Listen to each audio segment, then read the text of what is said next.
গত জুনের যুদ্ধে ইরানের হামলায় নিজেদের ক্ষয়ক্ষতির তথ্য আড়াল করেছিল ইসরায়েল। যুদ্ধের কয়েক মাসের মাথায় ইসরায়েলের ভেতরকার আসল ক্ষত সামনে আসতে শুরু করেছে।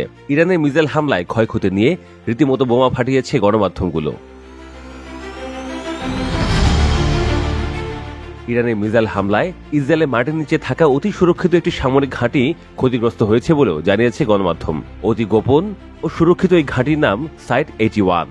সামরিক বাংকারের আদলে যৌথভাবে তৈরি করেছে এটি যুক্তরাষ্ট্র ও ইসরায়েল। তেল আবিবের দ্য ভিঞ্চি অ্যাপার্টমেন্ট কমপ্লেক্স নামে পরিচিত একটি বিলাসবহুল আবাসিক ভবনের নিচে গোপনে তৈরি করা হয় এটি।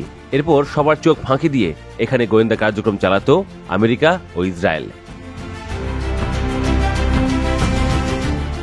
বিভিন্ন গণমাধ্যমের প্রতিবেদন বলছে, ইসরায়েলি বিমান বাহিনীর কানারি টাওয়ার্সের দক্ষিণে ও হাকিরিয়া ব্রিজের উত্তরে সাইট 81 গোপন বাংকারের অবস্থান। এটি হল ইসরায়েল ও আমেরিকার গোপন গোয়েন্দা কমান্ড অ্যান্ড কন্ট্রোল সেন্টার।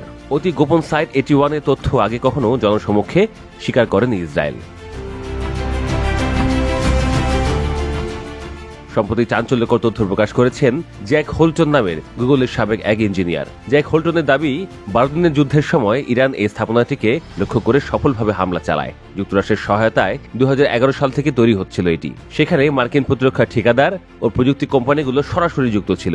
এমনকি এই ভবনটিকে গুগল ম্যাপ থেকে মুছেও ফেলা হয়েছিল, যাতে কেউ এর অস্তিত্ব খুঁজে না পায়। কিন্তু এরপরেও গোয়েন্দা তথ্যের ভিত্তিতে গোপনে ঘাঁটির কথা জানতে পারে ইরান।